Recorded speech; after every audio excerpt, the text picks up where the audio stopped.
আজকে আমরা গোলক অর্থাৎ স্ফিয়ার নিয়ে আরও কিছু উদাহরণ তোমাদের সঙ্গে আলোচনা করব।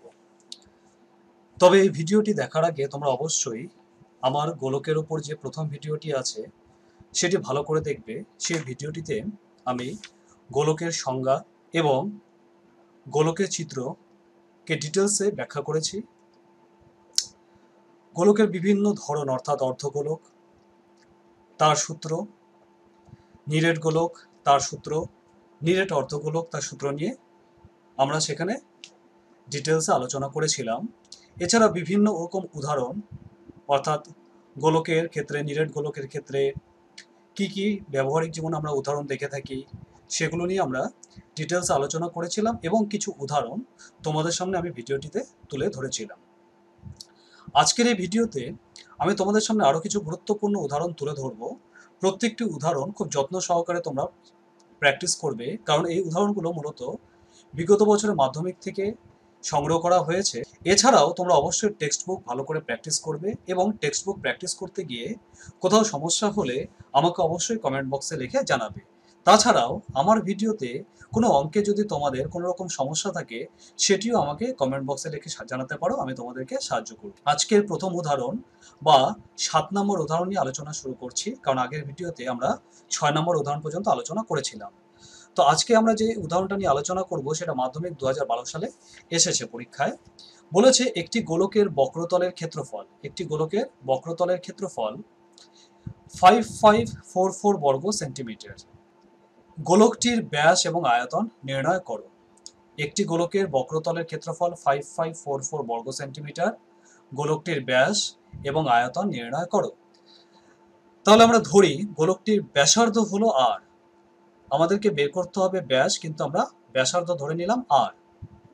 তাহলে বক্রতলের ক্ষেত্রফলের সূত্র হলো 4πr² বর্গ একক, কারণ ক্ষেত্রফল সবসময় বর্গ একক হয়।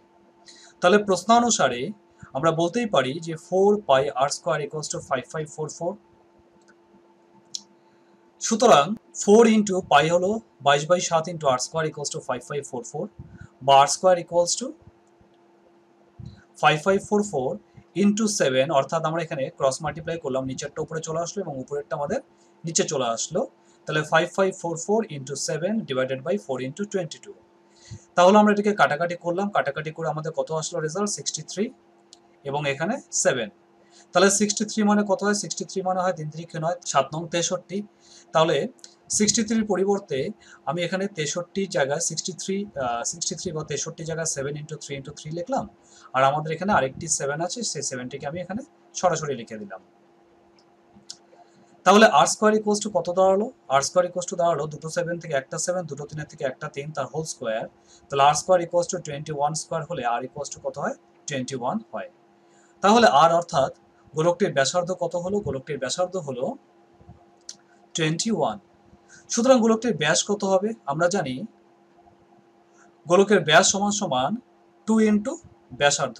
আমরা জানি গোলকের ব্যাস সমান সমান 2 ইন্টু ব্যাসার্ধ, অর্থাৎ 2 ইন্টু 41 সেন্টিমিটার সমান সমান 42 সেন্টিমিটার। এখানে আমি সেন্টিমিটার নিয়েছি কেন, একটু ভালো করে বোঝার চেষ্টা করো। কারণ আমাদের যে প্রশ্নের মধ্যে যে এককটি দেওয়া ছিল সেটি কিন্তু আমাদের বর্গ সেন্টিমিটার ছিল, তাই আমি এখানে সেন্টিমিটার এককটি ব্যবহার করলাম। অতএব আমরা যেহেতু জানি যে গোলকটির ব্যাস = 42 সেন্টিমিটার, সুতরাং গোলকটির আয়তন কত হবে? গোলকের আয়তনের ফর্মুলা হলো 4/3 পাই r³ ঘন একক। তাহলে এই ক্ষেত্রে আর এর মান আমরা কত বের করেছি? এই ক্ষেত্রে আমরা আর এর মান বের করেছি 21। তাহলে ফর্মুলাতে চলে আসি আমরা।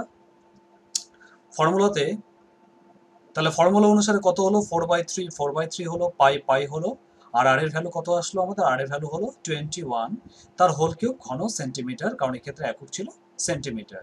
সুতরাং 4/3 ইন্টু পাইয়ের ভ্যালু হলো 22/7, 21 কিউব মানে 21 ইন্টু 21 ইন্টু 21, এখানে একটা 21 বাদ চলে গেছে, যেন উপরে লিখেছি, একটু ভালো করে দেখে নেবে, ঘন সেন্টিমিটার। তাহলে 4/3, 3 21, এগুলোকে সিম্পলিফাই করলাম। সিম্পলিফিকেশন আমি জানি তোমরা নিজেরাই করে নিতে পারবে। 38,808 ঘন সেন্টিমিটার। তো যাই হোক, ক্যালকুলেশনটা তোমরা খুব সুন্দর করে আস্তে আস্তে ক্যালকুলেশন করে দেখবে, এবং কোথাও যদি তোমাদের বুঝতে অসুবিধা হয় আমাকে অবশ্যই তোমরা জানাবে। তো এই হলো আমাদের গোলকটির ঘনফল বা আয়তন। পরের উদাহরণে আসা যাক। উদাহরণ নাম্বার 8 বলেছে একটি গোলকের ব্যাস অপর একটি গোলকের ব্যাসের দ্বিগুণ। একটি গোলকের ব্যাস অপর একটি গোলকের ব্যাসের দ্বিগুণ। এখানে কিন্তু ব্যাস বলেছে, এগুলো বারবার করে আমি লক্ষ্য করতে বলি তোমাদের, কখন ব্যাস আছে এবং কখন ব্যাসার্ধ আছে। একটি গোলকের ব্যাস অপর একটি গোলকের ব্যাসের দ্বিগুণ। বৃহত্তর গোলকটির সমগ্র তলের ক্ষেত্রফলের সাংখ্যমান, সাংখ্যমান মানে আমরা কোনো একক ব্যবহার করবো না, শুধু সংখ্যাটা তুলে নিব।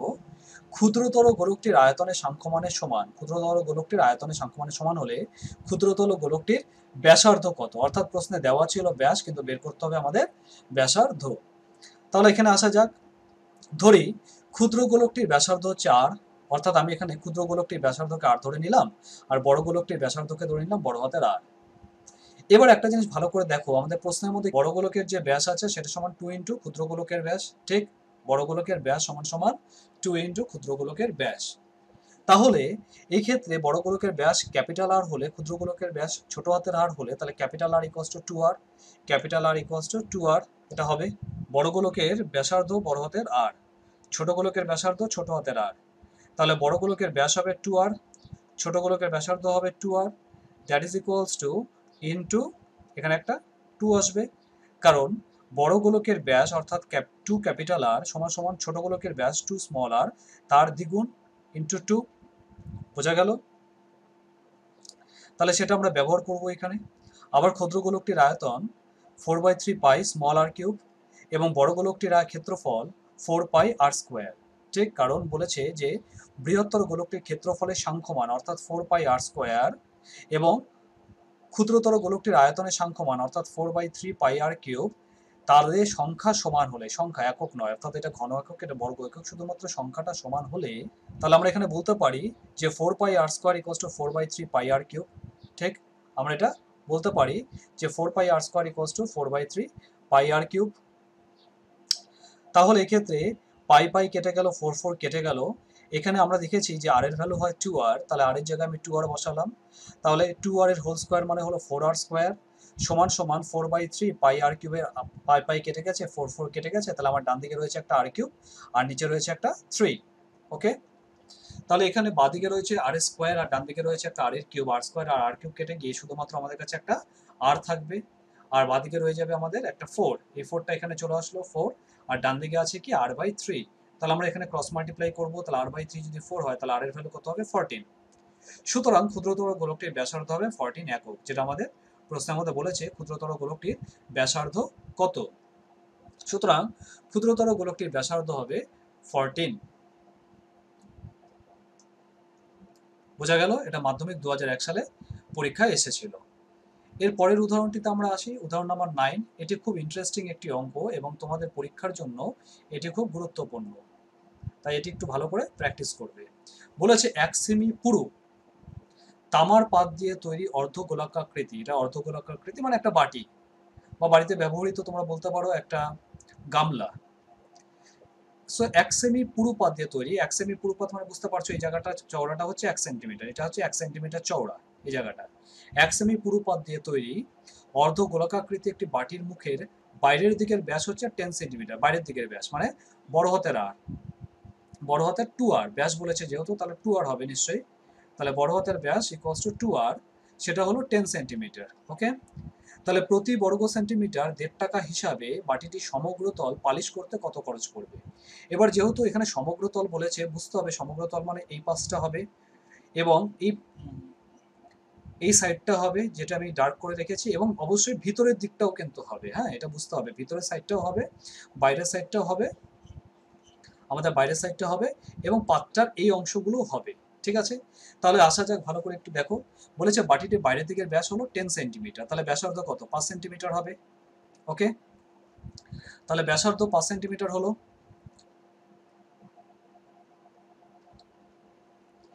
এবার বাটিটির বাইরের দিকের পার্শ্বতলের ক্ষেত্রফলের ফর্মুলা 2 পাই আর স্কোয়ার, তাহলে 2 পাই বড় হাতের 5 তার হোল স্কোয়ার বর্গ সেন্টিমিটার, তাহলে 2 পাই আর 5 এর স্কোয়ার 25 বর্গ সেন্টিমিটার, 25 আর 2 গুণ করলাম 50 পাই বর্গ সেন্টিমিটার। তাহলে এটা হয়ে গেল আমাদের এই যে আউট সাইডটা আছে, বাইরের সাইডটা আছে, তার ক্ষেত্রফল বা আমরা বলতে পারি বক্রতলের ক্ষেত্রফল বা পার্শ্বতলের ক্ষেত্রফল। এবারে ভিতরের সাইডটা আসবো আমরা, কিন্তু ভিতরের সাইডটা আসার আগে আমাদের অন্তর ব্যাসার্ধটা নির্ণয় করতে হবে। তো এই জায়গাটি একটু দেখো ভালো করে, আমাদের বহির ব্যাসার্ধ কত ছিল? আমাদের বহির ব্যাসার্ধ ছিল capital R, that is equals to 5 centimetre. এবার পাতটা কতটুকু পুরু? না, পাতটা বলেছে 1 সেন্টিমিটার পুরু। তাহলে পাতটা যদি 1 সেন্টিমিটার পুরু হয়, তাহলে অন্তর ব্যাসার্ধ ছোট হাতের আর সমান সমান নিশ্চয়ই বড় হাতের আর মাইনাস 1 সেন্টিমিটার হবে, অর্থাৎ এটা হবে 4 সেন্টিমিটার। এটা হয়ে গেল আমাদের যে অর্ধগোলকটি আছে তার অন্তর ব্যাসার্ধ। ঠিক? আচ্ছা, তাহলে আমরা যখন অন্তর ব্যাসার্ধ নির্ণয় করব, বা আমরা যখন পাটটির ভিতরের দিকটা বা বাটিটির ভিতরের দিকের ক্ষেত্রফল আমরা যখন নির্ণয় করব, তখন যে আর নেব সেটার মান নেব আমরা ছোট হাতের আর। ওকে, তাহলে বাটিটির বহির্ব্যাসার্ধ 5 সেন্টিমিটার হলে অন্তর ব্যাসার্ধ 5 - 1 = 4 সেন্টিমিটার। সুতরাং বাটিটির ভিতরের দিকের বক্রতলের ক্ষেত্রফল হবে 2 পাই আর স্কয়ার। এক্ষেত্রে আর এর ভ্যালু হচ্ছে 4। ঠিক, তাহলে 4 এর স্কয়ার, ক্ষেত্রফল বর্গ সেন্টিমিটার। তাহলে এখানে হলো 2 এর জায়গায় 2 হলো, 4 মানে 4 4 16, 16 × 2 32 হয়, 32 পাই বর্গ সেন্টিমিটার। এই হলো আমাদের ভিতরের দিকের ক্ষেত্রফল। ওকে, এটা আমরা ভিতরের দিকের ক্ষেত্রফল পেয়ে গেলাম। এবার আমাদের যে জায়গাটাতে আসতে হবে সেটি হলো, এই যে বাটি টিপে পাত্রটি আছে তার এই যে গোলতলটি আছে, এই যে সারফেসটি, তার ক্ষেত্রফল আমাদেরকে নির্ণয় করতে হবে। তো এই জায়গাটিতে আসার আগে আমি একটু তোমাদের সামনে একটু একটু এই উপর থেকে জায়গাটাকে একটু তুলে ধরার চেষ্টা করছি। হ্যাঁ, এটা একটা নিশ্চয়ই বৃত্ত হবে। এই হলো একটা বৃত্ত, এবং তার ভিতরে আরেকটা বৃত্ত হবে। বোঝা গেল? তো এই যে ভিতরের বৃত্তটি আছে তার ব্যাসার্ধ হবে ছোট হাতের আর, আর বাইরের যে বৃত্তটি আছে তার ব্যাসার্ধ হবে আমাদের বড় হাতের আর। তো আমাদের কোন জায়গাটা বের করতে হবে? আমাদের এই জায়গাটার ক্ষেত্রফলটা বের করতে হবে। ঠিক, তাহলে এই জায়গাটার ক্ষেত্রফল আমরা কিভাবে পাবো? আমরা এই জায়গাটার ক্ষেত্রফল পাবো যে বাইরের যে বৃত্তটি আছে তার ক্ষেত্রফল, অর্থাৎ পাই বড় হাতের আর স্কোয়ার, মাইনাস ভিতরের যে বৃত্তটি আছে তার ক্ষেত্রফল, অর্থাৎ পাই ছোট হাতের আর স্কোয়ার। বোঝা গেল? পাই বড় হাতের আর স্কোয়ার মাইনাস পাই ছোট হাতের আর স্কোয়ার। তাহলে বাটিটির বাইরের দিকে পার্শ্বতলের ক্ষেত্রফল আমাদের বেরিয়েছে 50 পাই, এবং মুখের বৃত্তাকার প্রান্তের ক্ষেত্রফল, দ্যাট ইজ পাই বড় হাতের আর স্কোয়ার, এই যে বড় হাতের আর আমাদের 5 ছিল তার স্কোয়ার, মাইনাস পাই ছোট হাতের আর স্কোয়ার, অর্থাৎ 4 স্কোয়ার বর্গ সেন্টিমিটার। তো পাইটাকে কমন নেওয়া হলো, 5 square minus 4 square, 5 square minus 4 square কত হয়? a square minus b square, a plus b into a minus b। তাহলে 4 প্লাস 5 ইকুয়ালস টু 9 হলো, আর এখানে 5 মাইনাস 4 হয়ে গেল আমাদের 1। তাহলে কত দাঁড়ালো এখানে?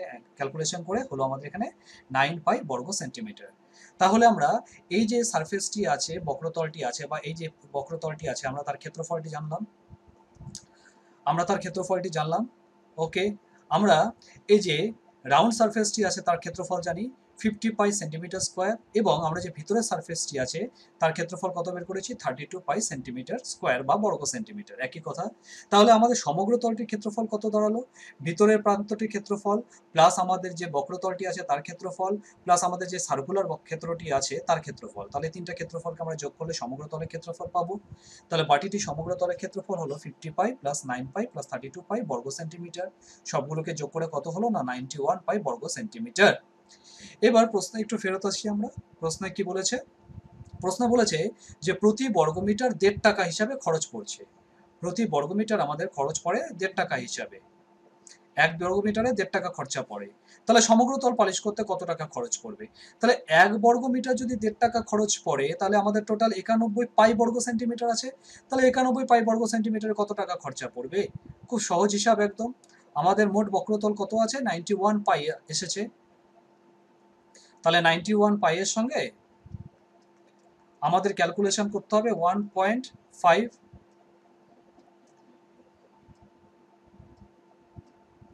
এটাকে আমরা ক্যালকুলেশন করে এই যে উত্তরটা পাবো সেটাই হয়ে যাবে আমাদের এই অঙ্কের ক্ষেত্রে নির্ণয় সমাধান বা নির্ণয় উত্তর। বোঝা গেল? এটা হলো আমাদের সমগ্র তলের ক্ষেত্রফল 91 পাই, আর এটা হলো আমাদের প্রতি বর্গমিটার কত টাকা হিসাবে খরচা পড়ছে। তাই দুটোকে গুণ করলে আমরা উত্তরটি পেয়ে যাব। তাহলে এখানে আমরা ক্যালকুলেশনটা করে দেখি। ক্যালকুলেশন করে আমাদের কত দাঁড়ালো? না, ক্যালকুলেশন করে আমাদের দাঁড়ালো যে মোট 429 টাকা খরচ হবে। তো তোমরা এটা নিজেরাই ক্যালকুলেশন করতে পারবে। 91 থাকবে, পাই জায়গায় 22/7 থাকবে, আর 1.50 পয়েন্ট তুলে দিলে নিচে 100 আসলো। কারণ পয়েন্টের পরে যতগুলো ঘর থাকে নিচে ততগুলো জিরো নিতে হয় একের সঙ্গে। আমি সিম্পলিফাই করলাম, সিম্পলিফাইটি আমি আর ব্যাখ্যাতে যাচ্ছি না, তোমরা নিজেরা পারবে আমি জানি। করে নেওয়ার ফলে আমাদের উত্তর আসলো 429 টাকা। সুতরাং সমগ্র তলটি পালিশ করতে আমাদের মোট খরচা হবে 429 টাকা। ওকে, এর পরের উদাহরণটি দেখো, উদাহরণ 10। এটি মাধ্যমিক 2010-এ এসেছে। উদাহরণ 10 মাধ্যমিক 2010-এ এসেছে। যাই হোক, বলেছে 1 সেন্টিমিটার ও 6 সেন্টিমিটার ব্যাসার্ধ বিশিষ্ট দুটি নিরেট গোলককে গলিয়ে 1 সেমি পুরু ফাঁপা গোলকে পরিণত করা হলো। নতুন গোলকটির বাইরের দিকের ব্যাসার্ধ নির্ণয় করো। তার মানে আমরা এখানে মূলত আমাদের কাছে এখানে দুটো গোলক আছে। আমরা কি করছি না, এই দুটো গোলক থেকে গলিয়ে দিচ্ছি, আমরা এই দুটো গোলককে মিলিয়ে নিয়ে একটা ফাঁপা গোলক তৈরি করছি। তা যে গোলকগুলো আছে তাদের একটা হচ্ছে 1 সেন্টিমিটার আর একটা হচ্ছে 6 সেন্টিমিটার। আর যেটা আমরা তৈরি করছি সেটা কিন্তু ফাঁপা, কিন্তু সেটা 1 সেন্টিমিটার তার হচ্ছে পরিণত করতে হবে। তাহলে বলেছে যে নতুন গোলকটি আছে, সেই নতুন গোলকটির বাইরের দিকের ব্যাসার্ধটা নির্ণয় করতে বলেছে, ঠিক। আর এই যে ফাঁপা গোলকটি আছে, সেই ফাঁপা গোলকটি কতটা চওড়া বা কতটা পুরু হবে না, পুরু হবে 1 সেন্টিমিটার। বোঝা গেল? তাহলে এই দুটো গোলকের আয়তন আর এর আয়তন নিশ্চয়ই সমান হবে। এই দুটো গোলকের আয়তন আর এর আয়তন নিশ্চয়ই সমান হবে, কারণ এই দুটোকে গলানোর ফলেই তো এই গোলকটিকে তৈরি করা যাচ্ছে, তাই তো? তাহলে আমরা প্রথমে যে ছোট ছোট গোলকগুলি আছে তাদের ক্ষেত্রফলগুলো, আয়তনগুলো বের করে নিই এবং সেখান থেকে আমরা মোট আয়তন বা মোট ঘনফল বের করতে পারি। তাহলে নিরেট গোলকের ব্যাসার্ধ হলো যথাক্রমে 1 সেন্টিমিটার এবং 6 সেন্টিমিটার। দেখো এখানে ভালো করে ব্যাসার্ধই রয়েছে। তাহলে নিরেট গোলকের ব্যাসার্ধ হলো 1 সেন্টিমিটার এবং 6 সেন্টিমিটার। ওকে, তাহলে তাদের মোট ঘনফল কত? তাহলে তাদের মোট ঘনফল হবে 4/3 পাই আর কিউব। প্রথম ক্ষেত্রে আর এর ভ্যালু 1 কিউব, প্লাস দ্বিতীয়টা হচ্ছে 4/3 পাই আর কিউব, অর্থাৎ আর এর জায়গায় 6 কিউব ঘন সেন্টিমিটার, কারণ আয়তন বা ঘনফল হয় ঘন সেন্টিমিটার। তাহলে আমি এই দুটো থেকে 4/3 পাইটাকে কমন নিলাম, আমাদের পড়ে থাকলো 1 কিউব প্লাস 6 কিউব। 1 কিউব 1ই হয়, আর 6 কিউব হয় 216। তাহলে 216 প্লাস 1 কে যোগ করলে কত হবে? 217 হবে। আর এখানে 4/3 পাই যেমনটি আছে তেমনটি থাক। তাহলে এত ঘন সেন্টিমিটার হলো আমাদের যে দুটো গোলক আছে, সেই দুটো গোলককে গলানোর ফলে আমার মোট এত ঘন সেন্টিমিটার আয়তন বেরোলো। এবার আমরা কি করব না, আমরা এবার এখান থেকে একটা ফাঁপা গোলক তৈরি করব, যে গোলকটা 1 সেন্টিমিটার পুরু। তাহলে গোলকটি 1 সেন্টিমিটার পুরু হলে আমি ধরে নিয়েছি যে গোলকটির ব্যাসার্ধ হচ্ছে বা বহির ব্যাসার্ধ হচ্ছে বড় হাতের আর। আমরা সাধারণত বহির ব্যাসার্ধকে বড় হাতের আর এবং অন্তর ব্যাসার্ধকে ছোট হাতের আর দিয়ে প্রকাশ করি, তাই তো? তো যাই হোক, তো ধরি নতুন গোলকটির বাইরের দিকে ব্যাসার্ধ হচ্ছে আমাদের বড় হাতের আর সেন্টিমিটার। তাহলে ফাঁপা গোলকটি যেহেতু 1 সেন্টিমিটার পুরু, তাহলে আমাদের ভিতরের দিকের ব্যাসার্ধ কত হবে? Capital R minus 1 centimetre. তাহলে ফাঁপা গোলকটির আয়তন কত হবে? ফাঁপা গোলকটির আয়তন বের করা খুব সহজ ব্যাপার এক্ষেত্রে, কারণ ফাঁপা গোলকটির আয়তন হবে আমাদের বড় গোলকটির আয়তন মাইনাস ক্ষুদ্রতর গোলকটির আয়তন। তাহলে তো মানগুলোকে আমরা এখানে বসিয়ে দিলাম, 4/3 pi capital r cube minus r minus 1 whole cube, অর্থাৎ আমি 4/3 পাইটাকে কমন নিয়েছি। এবার r cube minus r minus 1 whole cube, এই আর মাইনাস 1 হোল কিউবের ফর্মুলা কি আছে না, a minus b, a minus b তার হোল কিউবের ফর্মুলা কি? a মাইনাস বি হোল কিউবের ফর্মুলা হলো a cube minus 3 a square b plus 3 a square minus B cube. তাহলে আমি এখানে সেই মানটি বসাবো। এখানে আর মাইনাস 1 হোল কিউবের জায়গায় আমি বসালাম আর কিউব মাইনাস 3 আর স্কোয়ার প্লাস 3 আর মাইনাস 1। এবার এই মাইনাসটি বা ব্র্যাকেটটি যখন আমি তুলে দিব, বাইরের মাইনাসটির জন্য ভিতরে সাইনগুলো চেঞ্জ হয়ে যাবে। তাহলে আর কিউবের আগে মাইনাস হলো, মাইনাসে মাইনাসে প্লাস 3 আর স্কোয়ার হলো, প্লাসে মাইনাসে মাইনাস 3 আর হলো, এবং মাইনাসে মাইনাসে প্লাস 1 হলো। আর কিউব কেটে গেল। তাহলে আমাদের আসলো 3 আর স্কোয়ার মাইনাস 3 আর প্লাস 1 সঙ্গে 4/3 পাই। তাহলে এই হলো আমাদের ফাঁপা গোলকটির আয়তন। তাহলে আমরা ফাঁপা গোলকের আয়তন পেয়েছি। এবার যেহেতু নিরেট গোলক দুটিকে গলিয়ে ফাঁপা গোলকটি তৈরি করা হয়েছে, তাহলে আমরা কি বলতে পারি না যে না, নিরেট গোলকের যে আয়তন আছে আর ফাঁপা গোলকের যে আয়তন আছে তাদের সমান হবে, কারণ নিরেট গোলকটিকে গলানোর ফলেই তো ফাঁপা গোলকটি তৈরি করা যাচ্ছে। তাহলে নিরেট গোলকগুলির মোট আয়তন 4/3 পাই ইন্টু 217 সমান সমান 4/3 পাই ইন্টু 3 আর স্কোয়ার মাইনাস 3 আর প্লাস 1। এবার সিম্পলিফাই করলাম, এটি আর এর একটি দ্বিঘাত সমীকরণ। এখানে আমরা মিডিল টার্ম প্রসেস করলাম, মিডিল টার্ম প্রসেস করাতে আমাদের আর এর মান আসলো একটা 9, আর একটা আসলো আর এর ভ্যালু -8। এবার আরটা আসলে কি? আর হলো ব্যাসার্ধ, তাই তো? এবং আমরা জানি ব্যাসার্ধ কখনো ঋণাত্মক হতে পারে না, তার মানে আর এই যে মানটি আছে এই মানটি কখনোই গ্রহণযোগ্য নয়। সুতরাং আমরা বলতে পারি আর এর ভ্যালু হবে 9, ঠিক। সুতরাং যে নতুন গোলকটি তৈরি করা হবে তার ব্যাসার্ধ হবে 9 সেন্টিমিটার। আচ্ছা, এর পরের উদাহরণটিতে আসা যাক। পরের উদাহরণটি খুব ইম্পর্টেন্ট, কারণ দেখো তোমরা, আমি এখানে হাইলাইটও করে রেখেছি, এটা 3 বছর মাধ্যমিক পরীক্ষা অলরেডি এসে গেছে। তো এখানে কি বলেছে, বলেছে 3 সেন্টিমিটার, 4 সেন্টিমিটার এবং 5 সেন্টিমিটার ব্যাসার্ধের 3টি নিরেট বলকে গলিয়ে একটি বড় নিরেট বল তৈরি করা হলো। বড় গোলকটির ব্যাসার্ধ এবং তার তলের ক্ষেত্রফল নির্ণয় করো। তার মানে এই ক্ষেত্রে আমাদের 3টা গোলক আছে, এই ক্ষেত্রে আমাদের টোটাল 3টা গোলক আছে, যাদের 3 সেন্টিমিটার, 4 সেন্টিমিটার এবং 5 সেন্টিমিটার হলো যাদের ব্যাসার্ধ। এই 3টাকে আমাকে গলাতে বলেছে। এই 3টাকে গলিয়ে আমি কি করব না, এই 3টাকে গলিয়ে আমি একটা বড় গোলক তৈরি করব। সেই বড় গোলকের ব্যাসার্ধ কত এবং তার ক্ষেত্রফল কত, সেই বড় গোলকের ব্যাসার্ধ কত এবং তার ক্ষেত্রফল কত।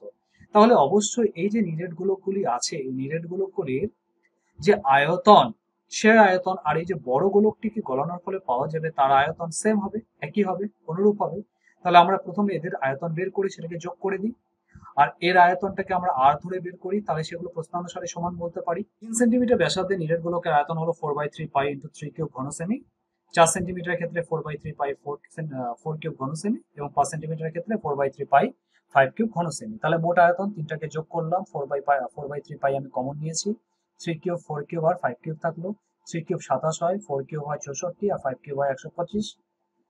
তাহলে 3টাকে যোগ করলাম হলো 216 ঘন সেন্টিমিটার। আবার আমি ধরে নিয়েছি বড় গোলকটির ব্যাসার্ধ হচ্ছে ছোট হাতের আর, তাহলে বড় গোলকটির ক্ষেত্রফল আয়তন কত হবে 4/3 পাই আর কিউব। তাহলে প্রশ্নানুসারে 4/3 pi r cube equals to 4/3 পাই 216। তাহলে 4/3 কেটে গেল আর এখানে পাই পাই কেটে গেল, তাহলে আর কিউব হলো 216। এবার আমি দেখো 216কে উৎপাদকে বিশ্লেষণ করেছি, করে 216 জায়গায় আমি লিখলাম 6 কিউব। ঠিক আছে, তোমরা এই জায়গাটা একটু স্টপ করে বা পজ করে দেখে নাও ভালো করে। তাহলে আর কিউব যদি 6 কিউব হয় তাহলে আর কত হবে, আর হবে 6। তাহলে আমরা বলতেই পারি যে বড় গোলকটির ব্যাসার্ধ হলো 6 সেন্টিমিটার। আবার গোলকের সমগ্র তল বা পার্শ্বতল বা বক্রতল যাই বলো না কেন, সেটা তো একটাই তল হয়, এবং আমরা জানি যে গোলকের সমগ্র তলের ক্ষেত্রফল পার্শ্বতলের ক্ষেত্রফল হলো 4 পাই আর স্কয়ার। তাহলে এক্ষেত্রে 4 ইন্টু পাই এর মান বসালাম 22/7 ইন্টু আর এর মান আমরা কত বের করেছি, 6 বের করেছি, তার স্কয়ার, এবং ক্ষেত্রফল কত হবে, এটা বর্গ সেমি হবে, কারণ আমরা জানি ক্ষেত্রফলের সূত্রে সবসময় বর্গ হয় এবং ঘনফলের সূত্রে সবসময় কি হয় না, ঘন সেন্টিমিটার হয় বা সেন্টিমিটার কিউব হয়। ঠিক, তাহলে এই মানগুলোকে আমরা এখানে বসালাম, মানগুলোকে বসিয়ে আমরা এটাকে সিম্পলিফাই করলাম। সিম্পলিফাই করার ফলে আমাদের কি দাঁড়ালো, আমাদের দাঁড়ালো 252.57 বর্গ সেন্টিমিটার। তাহলে আমরা যে বড় গোলকটি পাবো নিরেট গোলকগুলিকে গলিয়ে, সে বড় গোলকটির ব্যাসার্ধ হবে 6 সেন্টিমিটার এবং তার ক্ষেত্রফল হবে বা তলের ক্ষেত্রফল হবে 452.57 বর্গ সেন্টিমিটার। এর পরের উদাহরণটি দেখো, পরের উদাহরণটি কিছুটা এর উল্টো উদাহরণ। বলেছে 12 সেন্টিমিটার ব্যাস বিশিষ্ট একটি নিরেট, এখানে কিন্তু দেখো আমি হাইলাইট করে রেখেছি, এটা কিন্তু ব্যাস বলা আছে, ব্যাসার্ধ নয়, আগেরটি ছিল ব্যাসার্ধের। এটা মাধ্যমিক 1988 সালে এসেছে। 12 সেন্টিমিটার ব্যাস বিশিষ্ট একটি সীসার গোলককে গলিয়ে দিয়ে 3টি ছোট ছোট গোলক তৈরি করা হবে। যদি ছোট গোলকগুলির ব্যাসের অনুপাত 3:4:5 হয়, তবে ছোট গোলকগুলির প্রত্যেকটির ব্যাসার্ধ কত। খুব ভালো অঙ্ক এবং খুব ইন্টারেস্টিং অঙ্ক। তাহলে আমাদের যে বড় গোলকটি দেওয়া আছে, সে বড় গোলকটির ব্যাস কত, সে বড় গোলকটির ব্যাস হলো 12 সেন্টিমিটার। ঠিক, এবার আমরা এটাকে গলিয়ে দিব, এটাকে গলিয়ে দিয়ে আমরা কি করবো না, আমরা 3টা ছোট ছোট গোলক তৈরি করব।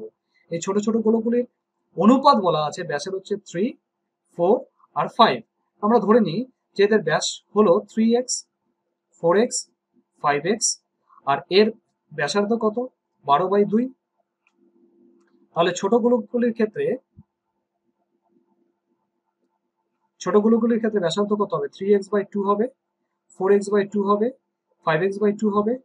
তাহলে এদের আয়তন কত হবে, এদের আয়তন হবে 4/3 pi r cube plus 4/3 pi r cube plus 4/3 pi r cube.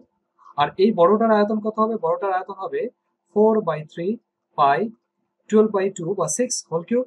তাহলে যেহেতু বড়টিকে গলিয়ে 3টা তৈরি করা হচ্ছে, তাহলে আমরা বলতেই পারি যে এরা সমান। বোঝা গেল, বড়টিকে গলিয়ে যেহেতু ছোটগুলো তৈরি করা হচ্ছে, তাহলে আমরা বলতেই পারি যে বড়টি যে আয়তন সমান সমান ছোটগুলির আয়তনের সমষ্টি। তাহলে মূল গোলকটির ব্যাস ইকুয়ালস টু 12 সেন্টিমিটার, মূল গোলকটির ব্যাস সমান সমান 12 সেন্টিমিটার। তাহলে ব্যাসার্ধ হলো 6 সেন্টিমিটার, তাহলে আয়তন হয়ে গেল 4/3 পাই ইন্টু 6 কিউব ঘন সেন্টিমিটার। এবার ছোট গোলকগুলির ব্যাস ধরে নিয়েছি 3x, 4x, 5x। ওকে, 3x 4x 5x, তাহলে তাদের ব্যাসার্ধ হবে 3x by 2 4x by 2 5x by 2। তাহলে ছোট গোলকগুলির মোট আয়তন কত হবে 4/3 pi 3x by 2 whole cube plus 4/3 pi 4x by 2 whole cube plus 4/3 pi 5x by 2 whole cube. এখানে পাই মিস হয়ে গেছে আমার লিখতে, এখানে পাই হবে। হ্যাঁ, ঘন সেন্টিমিটার। আমি 4/3 টা কমন নিয়েছি, 3x বাই 2 হোল কিউব মানে 27x cube by 8, 4x by 2 whole cube মানে 64x কিউব বাই 8, আর 5x বাই 2 হোল কিউব মানে 125x কিউব বাই 8। এই তিনটাকে যোগ করা হলে কত হলো 216x কিউব বাই 8 ঘন সেন্টিমিটার, সামনে রয়ে গেল 4/3 পাই। তাহলে আমাদের মূল গোলকের আয়তন কত এসেছে, মূল গোলকের আয়তন এসেছে এটা, আর এটাকে গলানোর ফলে যে ছোট ছোট গোলকগুলি তৈরি করা হলো তাদের আয়তনের সমষ্টি হলো এটা। তাহলে প্রশ্ন অনুসারে এর সমান, তাহলে 4/3 পাই পাই কেটে দিলাম, তাহলে x কিউব হলো 216 ইন্টু 8/216 ক্রস মাল্টিপ্লাই করলাম, 216 কেটে গেল, তাহলে x কিউব 8, আর x কিউব যদি 8 হয় তাহলে 8 মানে 2 কিউব, তাহলে x হবে 2। তাহলে x এর মানটা আমরা জেনে গেছি, তাহলে x এর মান যদি 2 হয় তাহলে ছোট গোলকগুলি প্রত্যেকটি ব্যাসার্ধ কত হবে, ব্যাসার্ধ হবে 3x বাই 2, x এর জায়গায় 2 কেটে গেল 3 অর্থাৎ 3 centimetre, 4x by 2 4 into 2 by 2 অর্থাৎ 4 সেন্টিমিটার, এবং 5x বাই 2 5 ইন্টু 2 বাই 2 অর্থাৎ 5 সেন্টিমিটার। তাহলে এই হলো প্রত্যেকটা ইন্ডিভিজুয়াল গোলকের ব্যাসার্ধের পরিমাণ বা ব্যাসার্ধের মান। এবার উদাহরণ 13টি দেখো। উদাহরণ 13টি 1994 সালে এসেছে এবং এটি আগেরটি থেকে একটু আলাদা এবং কিছুটা ইন্টারেস্টিং অঙ্কও বটে। বলেছে একটি নিরেট সীসার গোলকের ব্যাস হচ্ছে 14 সেন্টিমিটার। আবার ব্যাস দেওয়া আছে, আমি কিন্তু বারবার এই জায়গাটাতে তোমাদের মনোসংযোগ করানোর চেষ্টা করছি, কোথায় ব্যাস থাকে কোথায় ব্যাসার্ধ থাকে, এককগুলো সব একই আছে নাকি আলাদা নেই, এখনো পর্যন্ত আমরা সব এককই সমান পেয়েছি। তো একটি নিরেট সীসার গোলকের ব্যাস বলা আছে 14 সেন্টিমিটার। এই গোলকটিকে গলিয়ে 3.5 সেন্টিমিটার ব্যাসার্ধের কতগুলি গোলক তৈরি করা যাবে। তার মানে এই ক্ষেত্রে আমাদের কাছে একটা বড় গোলক আছে যার ব্যাস দেওয়া আছে 14, তার মানে ব্যাসার্ধ হবে 14/2 সেন্টিমিটার। এবার এটিকে গলিয়ে দিব আমরা, এটিকে আমরা গলিয়ে দিলাম, গলিয়ে দিয়ে আমরা কি তৈরি করব না, এটিকে গলিয়ে দিয়ে আমরা ছোট ছোট গোলক তৈরি করব যাদের ব্যাসার্ধ হচ্ছে 3.5 সেন্টিমিটার। তাহলে এই ছোট গোলকগুলির আয়তন কত হবে, আয়তন হবে 4/3 পাই ইন্টু 3.5 হোল কিউব, আর এই যে বৃহৎ গোলকটি আছে বড়টা আছে তার আয়তন কত হবে 4/3 পাই ইন্টু 7 কিউব। ঠিক, তাহলে এটিকে গলিয়ে এরকম কতগুলো তৈরি করা যাবে, তা আমি ধরে নিচ্ছি যে এরকম x সংখ্যক তৈরি করা যাবে। ওকে, তাহলে এরকম x সংখ্যকের যে মোট আয়তন হবে আর এর যে আয়তন আছে নিশ্চয়ই তারা সমান। এখান থেকে আমরা x এর মানটা পেয়ে যাব। তাহলে মূল গোলকটির আয়তন হলো 4/3 পাই 7 কিউব ঘন সেমি। ধরি গোলকটিকে গলিয়ে x সংখ্যক গোলক তৈরি করা যাবে যার প্রত্যেকটির ব্যাসার্ধ হলো 3.5 সেমি। তাহলে প্রতিটির ঘনফল বা আয়তন 4/3 পাই ইন্টু 3.5 হোল কিউব ঘন সেমি। তাহলে প্রশ্ন অনুসারে বলতেই পারি x into 4/3 pi into 3.5 whole cube equals to 4/3 pi into 7 cube. এটি হলো বড় গোলকটির আয়তন আর এটি হলো ছোট গোলকগুলির আয়তন। এরকম x সংখ্যক গোলক তৈরি করা যাবে। তাহলে x ইন্টু 4/3 পাই কেটে গেল, 3.5 whole cube equals to 7 cube. 7 cube মানে 3টা 7 আর 3.5 মানে 3টা, 3.5 কে গুণ হিসাবে লিখলাম, পয়েন্টগুলো তুলে দিলে উপরে 10 হলো এবং এটাকে কাটাকাটি করে x এর ভ্যালু আসলো 8। তাহলে আমরা বলতে পারি যে এরকম মোট 8টি গোলক আমরা প্রস্তুত করতে পারি বড় গোলকটিকে গলিয়ে দিয়ে, এবং ছোট গোলকগুলি প্রত্যেকটি ব্যাসার্ধ হবে 3.5 সেন্টিমিটার। এর পরের উদাহরণটি দেখো, এটি মাধ্যমিক 1984 সালে এসেছে। এখানে বলা আছে যে দুটি গোলকের ব্যাসার্ধের যোগফল 10 সেন্টিমিটার। এখানে আলাদা আলাদা করে ব্যাসার্ধ দেওয়া নেই বা একটির ব্যাসার্ধ দেওয়া নেই, এখানে দুটির ব্যাসার্ধের সমষ্টি দেওয়া আছে এবং দুটি গোলকের ঘনফলের যোগফল দেওয়া আছে। ওকে, দুটি গোলকের ব্যাসার্ধের যোগফল দেওয়া আছে 10 সেন্টিমিটার এবং দুটি গোলকের ঘনফলের যোগফল দেওয়া আছে 880 ঘন সেন্টিমিটার। তাদের ব্যাসার্ধের গুণফল নির্ণয় করো। তাহলে অঙ্কটা একটু ভালো করে বোঝো। আমি যদি ধরে নিই যে একটার ব্যাসার্ধ x, আরেকটার ব্যাসার্ধ হলো আমাদের y, তাহলে যোগফল মানে x প্লাস y, তাহলে x প্লাস y হচ্ছে আমাদের 10। ওকে, এটা হচ্ছে আমাদের প্রথম। নেক্সট কি বলা আছে না, তাদের ঘনফলের যোগফল। ঘনফল মানে আমরা কি জানি, ঘনফলের সূত্র হচ্ছে 4/3 পাই আর কিউব, আরেকটা কত, আরেকটা হচ্ছে 4/3 পাই আর এখানে y হবে তার কিউব। তাদের ঘনফলের যোগফল যোগ করলাম সমান সমান কত বলা আছে 880। আমরা এখানে কোনো একক ব্যবহার করবো না কারণ সমীকরণে আমরা কোনো একক ব্যবহার করতে পারি না। তো এটিকে আমি 1 নম্বর সমীকরণ নাম দিলাম আর এটিকে আমি 2 নম্বর সমীকরণ নাম দিলাম। তো আমাদেরকে কি বের করতে বলেছে, বলেছে যে তাদের ব্যাসার্ধের গুণফল কত। তাহলে ব্যাসার্ধ যদি x আর y হয়, গুণফল বলতে আমরা x y বুঝবো, তাহলে আমাকে x ইন্টু y এই মানটা বের করতে হবে, এই মানটা কত, বোঝা গেল। তাহলে দুটো ব্যাসার্ধের সমষ্টি দেওয়া আছে 10, তাদের ঘনফলের সমষ্টি দেওয়া আছে 880, সেখান থেকে ব্যাসার্ধের গুণফল xy আমাকে ক্যালকুলেট করে বের করতে হবে। তাহলে এখানে x plus Y equal to 10 equation number 1, আর 4/3 pi X cube plus 4/3 pi Y cube equal to 880। তাহলে 4/3 পাইয়ের জায়গায় 22/7 হলো X cube plus Y cube, এগুলো 880 হয়ে গেল। আমি এখানে ক্রস মাল্টিপ্লাই করবো, উপরেরটা নিচে আসবে, নিচেরটা উপরে যাবে, সিম্পলিফাই করলাম, আমার আসলো 210।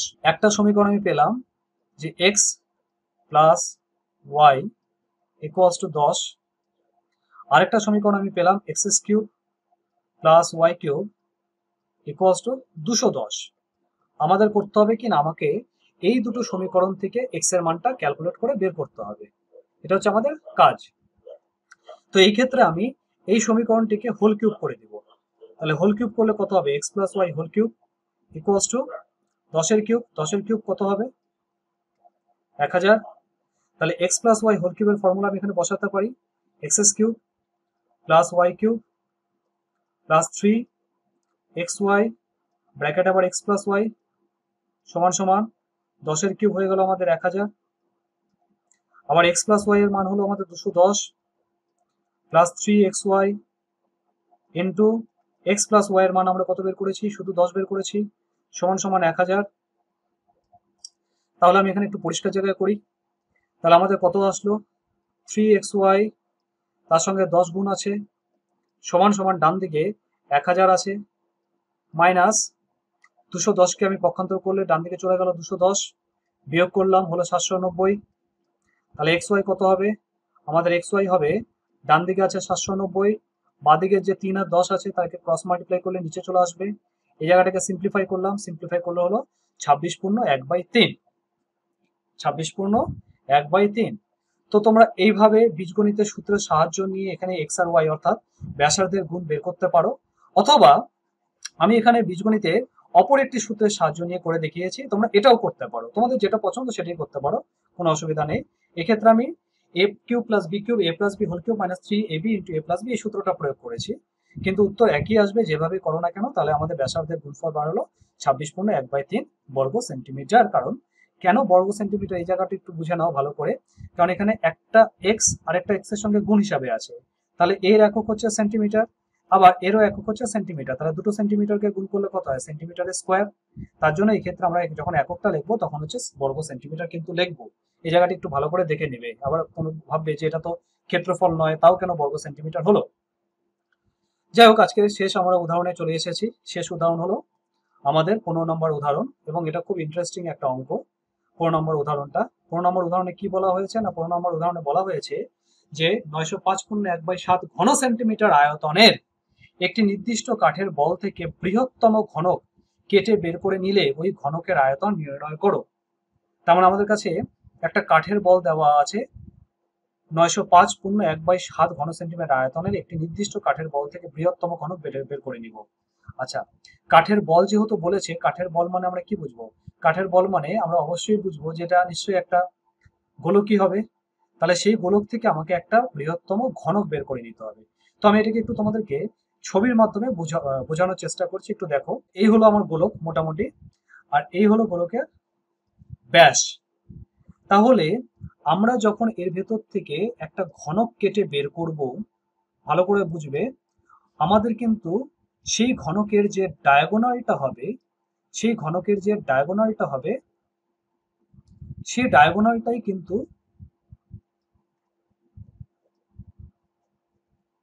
আমাদের এই যে ব্যাসটা আছে সে ব্যাসটা হবে। অর্থাৎ আমাদের গোলকের ব্যাস সমান সমান ঘনকের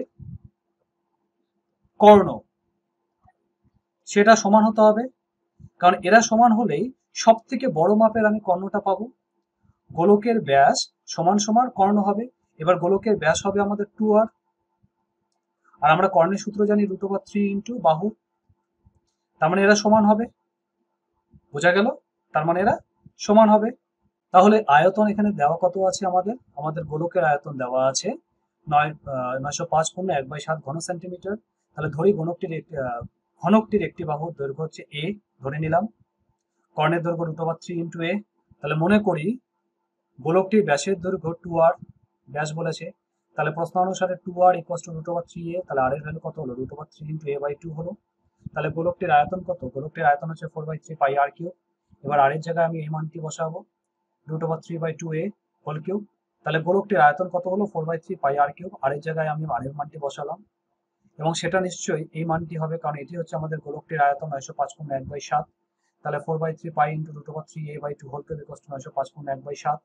তাহলে 4/3 পাই জায়গায় 22/7, আর এখানে কিউব আছে জন্য 3 বার লিখলাম √3/2 ইন্টু √3/2 ইন্টু √3/2, আর a কিউব মানে a ইন্টু a বা a কিউবে লিখলাম ইকুয়াল টু 905.1/7 হলো 6336/7। এবার আমাদের এটাকে সিম্পলিফাই করতে হবে। ক্রস মাল্টিপ্লাই করলে আমরা উপরের গুলো নিচে আর নিচের গুলো উপরে নিয়ে আসতে পারি। তাহলে a কিউব কত হলো 6336 ইন্টু 3 ইন্টু 2 ইন্টু 2 ইন্টু 2, আর উপরে গুলো নিচে আসলে হলো 4 ইন্টু 22 ইন্টু √3 হলো 3, আর √3 একা পড়ে থাকলো। তাহলে এটাকে সিম্পলিফাই করলে হলো 576/√3। ওকে, তো আমি এতখানি রেখে এটাকে স্টপ রেখেছি, আমি এটাকে আর ভাঙাচোরা করিনি। এবার আমরা কি জানি, আমরা জানি ঘনফলের সূত্র সমান সমান কি হয়, তার ঘনফলের সূত্র হয় বাহু তার কিউব। তাহলে এই ক্ষেত্রে বাহু হচ্ছে আমাদের a, তাহলে a কিউব হবে। আবার a আমরা কত বের করেছি, a আমরা বের করেছি 576/√3। তাহলে এত ঘন সেমি হবে, ওকে, বা ঘন একক হবে, ঘন সেমি। এবার সাধারণত কখনো অঙ্কের ক্ষেত্রে বা কোনো মানের ক্ষেত্রে যদি করণী হরের মধ্যে করণী আসে, তাহলে আমাদেরকে সেখানে করণ নির্ণয় করতে হয়। তো এই ক্ষেত্রে আমরা করণ নির্ণয় কিভাবে করব, আমরা হরালবকে √3 দিয়ে গুণ করে দিলাম। তাহলে উপরে কত হলো 576, তার সঙ্গে একটা √3। এবার √3 গুণ করলে কত হলো, নিচে আসলো 3, আর উপরে আছে হচ্ছে আমাদের 576 সঙ্গে একটা √3। এই 3 আর 576কে কেটে দিলাম। তাহলে 3 আর 576কে কাটার ফলে কত দাঁড়ালো আমাদের মানটি, আমাদের মানটি দাঁড়ালো 192 ইন্টু √3 ঘন সেন্টিমিটার। তো এই হলো আমাদের শেষ উদাহরণের উত্তর। তো তোমরা প্রত্যেকটা উদাহরণ খুব মনোসংযোগ দিয়ে ভালো করে খুঁটিয়ে খুঁটিয়ে পড়বে, এবং কোনো উদাহরণ যদি তোমাদের বুঝতে অসুবিধা হয় আমাকে তোমরা অবশ্যই কমেন্ট বক্সে লিখে জানাবে। এরপরে তোমরা টেক্সট বুকের থেকে প্রত্যেকটা অঙ্ক ধীরে ধীরে করে সুন্দর করে করবে, এবং তোমাদের বাড়িতে করার জন্য আমি কিছু অঙ্ক যেগুলো বিগত বছরের মাধ্যমিকে এসেছে সেগুলো এখানে তুলে ধরলাম। তোমরা এগুলোকে একটু চর্চা করবে, এবং এগুলো করতে গিয়েও যদি তোমাদের কখনো কোনো সমস্যা হয় সেটিও আমাকে কমেন্ট বক্সে লিখে জানাবে, আমি তোমাদেরকে সাহায্য করার মতো যথেষ্টভাবে চেষ্টা করব।